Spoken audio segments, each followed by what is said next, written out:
We're going to do something just a bit different now. This lecture is titled Stuff That No One Told Me. Things that no one told me. Now, when you say, why didn't you tell me?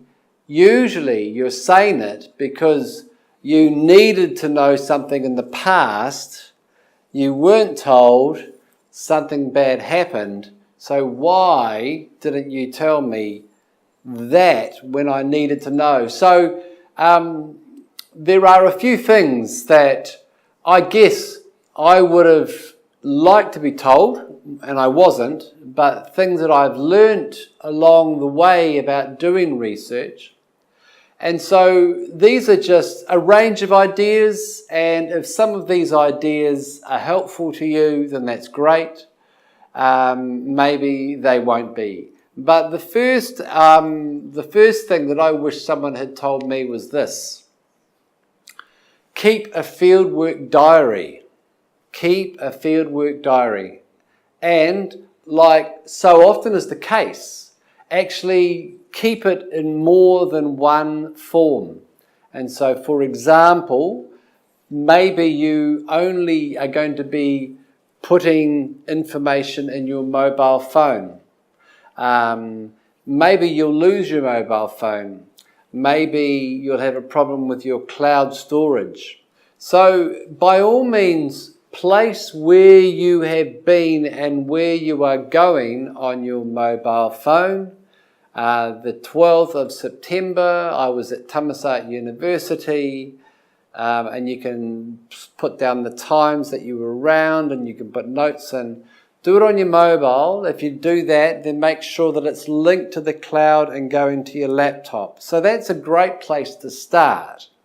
But I would recommend that you also, in Microsoft Word or Excel, and I'm far better at using Word than Excel, go and make a table, and in one column put the date, and use a system where when you change the alphabetical order of the columns, it's going to go in order. So say 2018, 9 September, and then the date, and then the place. And so make sure that you do this in more than one place, because that way in one table you can see all the different places you have been, how many days of field work you have done, and where you have been. You can't do that in a mobile phone. That is very, very difficult. So aim to have a number of columns. And remember, you can increase the number of columns that you use. But if we put all of this information together, this is a very easy way for us to have all the information in one place on one file. Related to this, not only start a fieldwork diary, the dates that you spend doing fieldwork, but also have a list of informants. And again, you may be tempted to just have the names of your informants, the people that you meet in the course of doing research, maybe even the people that you use, that you interview later on in your research. Some will only have these in your contacts on your mobile phone. And I think that it's a good habit to get into. You can again take the same information and put it in a table. And so you can make a table in Excel or in Word where you have the name of the person, the place that you met them, the date that you met them, maybe their role. They may be a poyaiban, they may be a teacher, they may be a student, they may be have another column for their gender, have another column for their language, and then have their full contact details, the email, the line address, the WhatsApp, whatever you want. Have it all in one place. And as you meet more people and you add more names in these columns, what you are doing is yet another way of you becoming familiar with the people that you are meeting and will eventually interview. And if we add columns if we make sure we add columns about the places we meet them, and of the gender of the person and the ethnic background of the person, then this is going to help us when we start to do interviewing, because we can look at our table and we can see, okay, let's rearrange the columns so that it goes from place.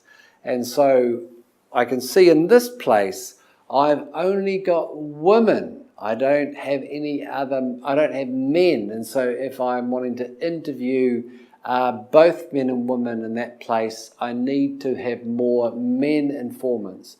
And so this is one of the many reasons why it's a good practice to have a list of informants. Every time you come back, you put something in your fieldwork diary. Every time you do fieldwork, you add the name and the details of absolutely all of the important people you met. Now remember, if you're taking photos, if you're taking videos, if you're taking audio files, rename them, file them, and back up the media in more than one place as soon as you can. Get back and put file names to all the media. The year, the month, the date, the when, and the where. So 2012, 2018, September 12, Thammasat University. And then I can put more information at the end of the file. Do that absolutely as soon as you can, and put that in more than one place. That is something which is best practice. Depending on the type of research you're doing, you are going into houses and you are coming across documents, you're coming across old photos, you're coming across old calendars, you're coming across notebooks, you've been given permission to copy diaries. So as soon as you can, if you have got a hard copy, scan it when you get back. If you haven't got that, then find a nice way of using a camera to take a photo of these things. And then if they are documents, put them, make them into a PDF and put them on your computer. So that means wherever you are, you don't have to be thinking, oh, I would love to see that thing, but it's back in a box at home. I used to have boxes of things that I collected when I did field work.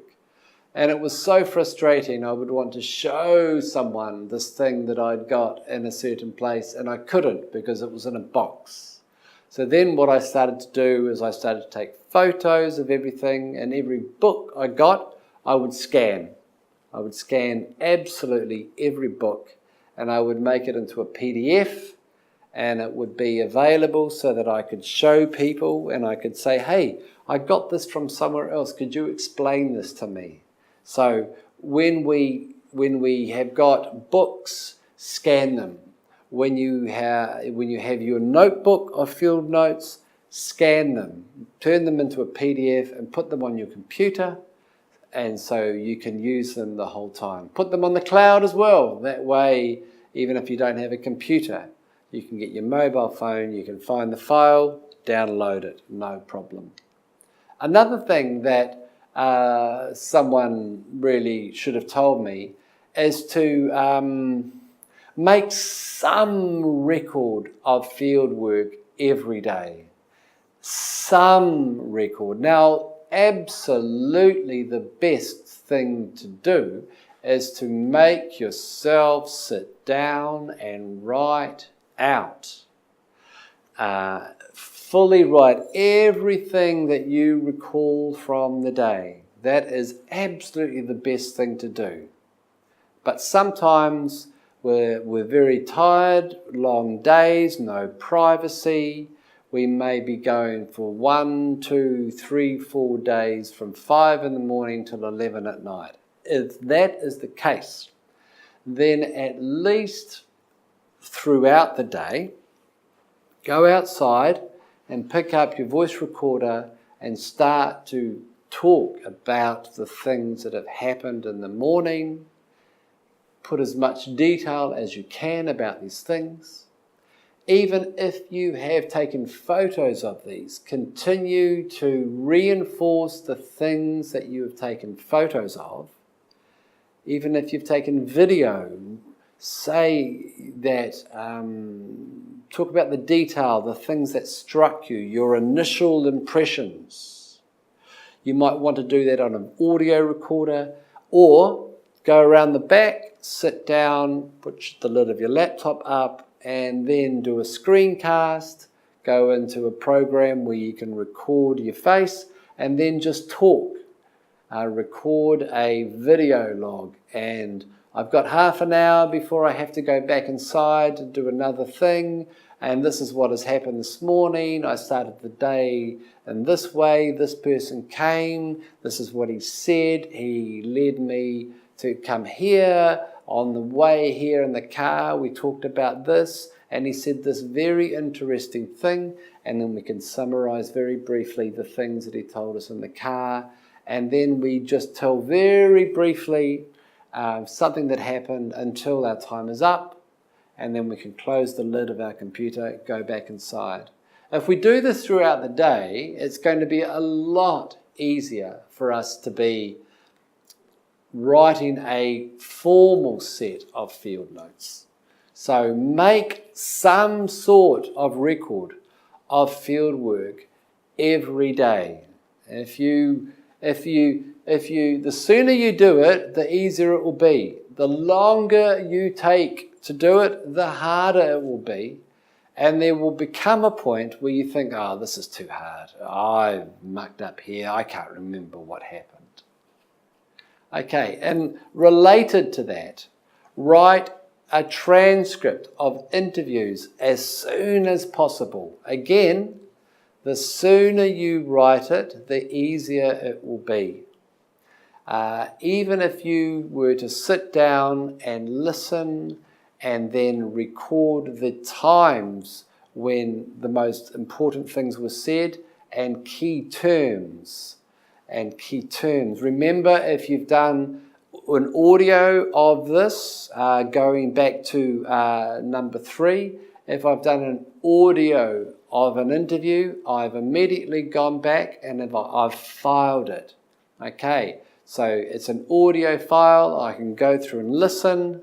So it's got the year, the month, the date, the place, add the person, and then you can briefly listen to it, and you can be making a note, maybe on a piece of paper, interesting statement, 10 minutes, 15 seconds through to 12 minutes. The sooner you do that, and the sooner you transcribe it, the better. Remember that ethnographic research is all about writing. It's all about creating a paper trail. We do 2 things when we do ethnographic research. We create a people trail and we create a paper trail. And so knowing who our informants are, number 2, knowing who our informants are is really important. Knowing where we've been, having a list of informants. I know in this place I've engaged with these people. In this place I've got so many men and so many women and so many people of this ethnicity. If we do this systematically right from the start, it's going to be easy for us to pull all of this together because we have created a diary, we've created a list of informants, all of our files are in one folder, they're all there together. If I want to search for a specific place, an audio file from a specific place, I just put in that I'm specifying looking for an audio file and put that place, and then all of them will come up and I'll be able to find them. The sooner we do this, the better. The longer we take to do a task, the heavier it feels, So, these are some of the things that I wish I had been told, and I hope you've enjoyed this. Thanks very much.